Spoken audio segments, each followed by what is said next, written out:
Assalamualaikum warahmatullahi wabarakatuh. Allahumma sholli ala Sayyidina Muhammad wa ala ali Sayyidina Muhammad. Pemirsa yang dirahmati Allah, marilah kita simak ceramah dari Kiai Haji Abdullah Gimnastiar dengan tema Dahsyatnya Doa Ismul Azam. Sebelumnya marilah kita perbanyak sholawat minimal 1000 kali sehari, agar hidup kita penuh barokah dan mendapatkan syafaat kelak. Jangan lupa berikan dukungan kepada channel kami, dengan memberikan super thanks seikhlasnya. Selamat menyaksikan. Assalamualaikum warahmatullahi wabarakatuh. Alhamdulillahirabbil alamin. Alhamdulillah, segala puji bagi Allah Subhanahu wa taala yang Maha mengatur, Maha menyaksikan, dan Al-Mannan yang Maha memberi karunia.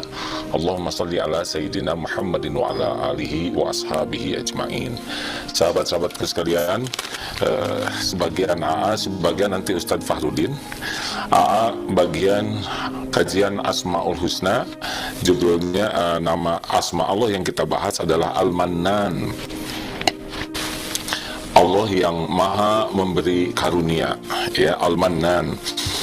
Suatu saat nih dalam hadis mulia sallallahu alaihi wasallam, Imam Ahmad dan yang lain meriwayatkan dari Anas bin Malik radhiyallahu anhu bahwa Nabi sallallahu alaihi wasallam mendengar ada seorang lelaki yang berdoa. Doanya seperti ini: Allahumma inni as'aluka bi anna lakal hamd. Ya Allah, sesungguhnya hamba memohon kepadamu bahwasanya bi annaka lakal hamd, segala pujian hanyalah milikmu, la ilaha illa anta, tiada ilah yang hak kecuali hanya engkau ya Allah satu-satunya, wahdaka satu-satunya, la syarikalak, dan tiada sekutu bagimu ya Allah, al-mannan badi'us samawati wal ard dzul jalali wal ikram. Wahai Al-Mannan, wahai yang Maha Pemberi Karunia, Badi'us samawati wal ard, Maha Pencipta langit dan bumi, Dzul Jalali wal Ikram, pemilik keagungan dan kemuliaan. Lalu Nabi sallallahu alaihi wasallam yang mendengar ada yang berdoa seperti ini, ya laqad sa'altallah, dengan sesungguhnya engkau telah memohon kepada Allah dengan bismillahirrahmanirrahim, dengan bismi al-azim, ismul azam, ya, yang apabila dipanjatkan dengan doa itu niscaya doanya akan dikabulkan, dan apabila memohon sesuatu pasti dengannya Allah akan memberi. Nah, hadis ini sudah disampaikan tadi ya riwayat Imam Ahmad. Jadi Al-Mannan itu artinya Allah lah satu-satunya yang pemilik dan pemberi karunia kepada siapapun dalam bentuk apapun, saat-saat kapanpun, kepada siapapun dalam bentuk apapun, kapanpun, hanya Allah. Tidak ada pemilik karunia selain Allah, dan tidak ada yang membagikannya selain Allah juga. Al-Mannan. Jadi kalau mau doa, coba nanti dihafalkan, ya Allahumma inni as'aluka bi anna lakal hamd, la ilaha illa anta wahdaka la syarika lak, al-mannan badi'us samawati wal ard dzul jalali wal ikram. Ya Allah, sesungguhnya hamba memohon kepadamu bahwasanya segala pujian lakal hamd hanyalah milikmu, tiada ilah yang hak kecuali engkau satu-satunya, tiada sekutu bagimu, Maha Pemberi Karunia, Maha Pencipta langit dan bumi, Maha Pemilik segala keagungan dan kemuliaan. Ini namanya Ismul Azam, ya. Ismul Azam itu yang kalau orang doa dengan nama ini, maka Allah akan mengabulkan doa. Minta apa aja, doa nanti diijabah. Tentu saja doa ini dipanjatkannya dengan yakin, ya. Tidak hanya sekedar doa, tapi yakin di hati itu. Contoh keyakinannya itu yang tadi disampaikan, bahwa kalau kita doa dengan penuh keyakinan, maka beda, ya. Ya, jadi ketika kita doa dengan Ismul Azam ini, sudah bulat bahwa segala pujian apapun lakal hamd, hanya milik Allah. Apapun yang membuat kita dipuji pasti karunia Allah, dan tidak ada satupun yang dipuji kecuali yang dipuji itu adalah pemberian Allah. Yang berhak mendapat segala pujian hanyalah pemiliknya, yaitu Allah Subhanahu wa ta'ala. Dan ilah kita yang kita sembah hanya satu, tidak ada ilah Tuhan-Tuhan yang lain selain Allah yang kita mengabdikan hidup kita.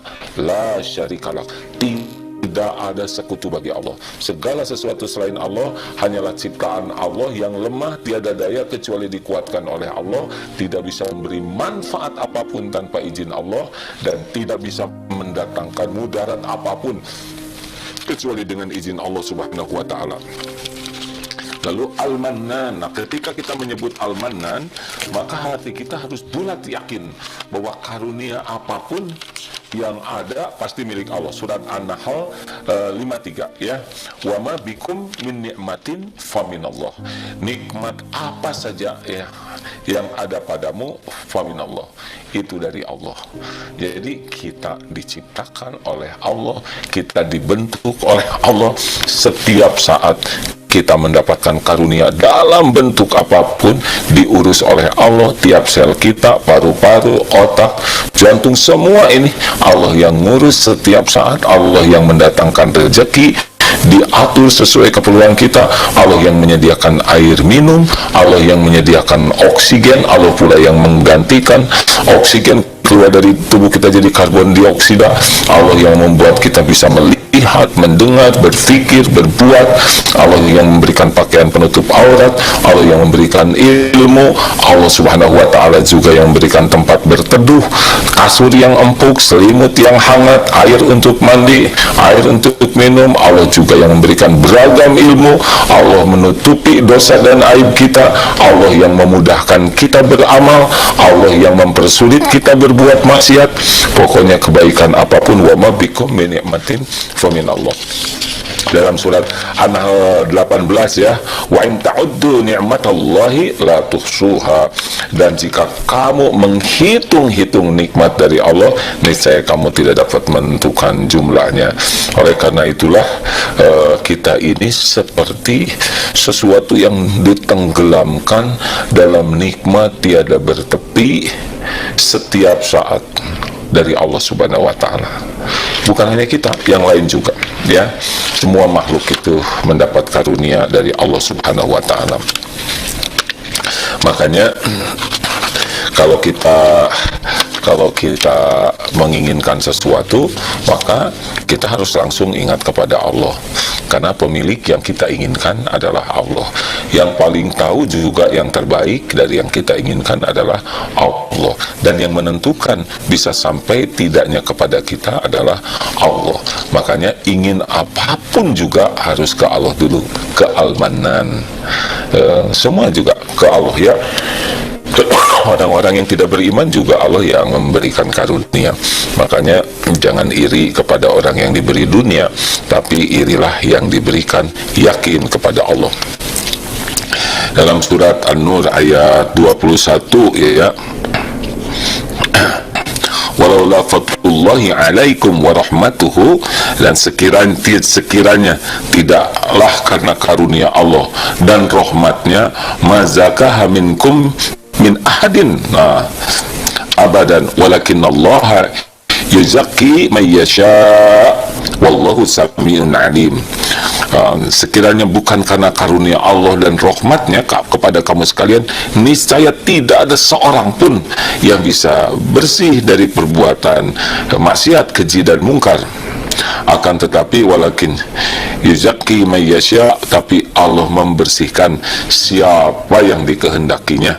Dan Allah wallahu samiun alim, dan Allah maha mendengar lagi maha mengetahui.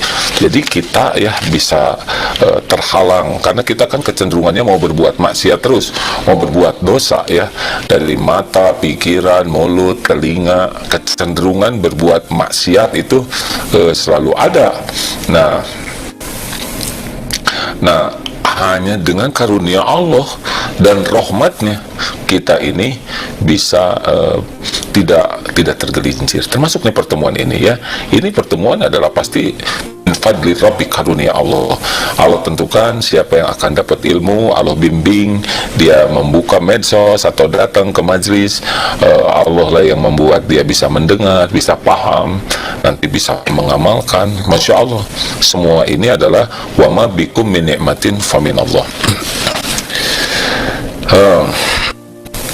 Begitu diantaranya, dan banyak ayat-ayat yang nah ini, walakin Allah habbaba ilaikumul imanan wa zayyanahu fi qulubikum wa karraha ilaikum al-kufra wal fusuqa wal ihyan. Nah, Allah, tetapi Allah yang menjadikan kamu, walakin Allah habbaba ilaikumul iman, Allah yang menjadikan kamu cinta pada keimanan. Ya, jadi seperti kita nambah iman, kita nambah yakin ke Allah, itu karunia Allah ya, dan menjadikan indah di hati kita tuh senang kepada iman, dan menjadikan benci kepada kekafiran, kufra wal fusuk, dan kefasikan, dan ihyan, dan pada kedurhakaan ya. Maka kita harus menyadari bahwa semua karunia Allah, dan karunia bisa kenal ke Allah, yakin ke Allah, itu karunia yang sangat tidak ada bandingannya dibanding dunia berikut isinya.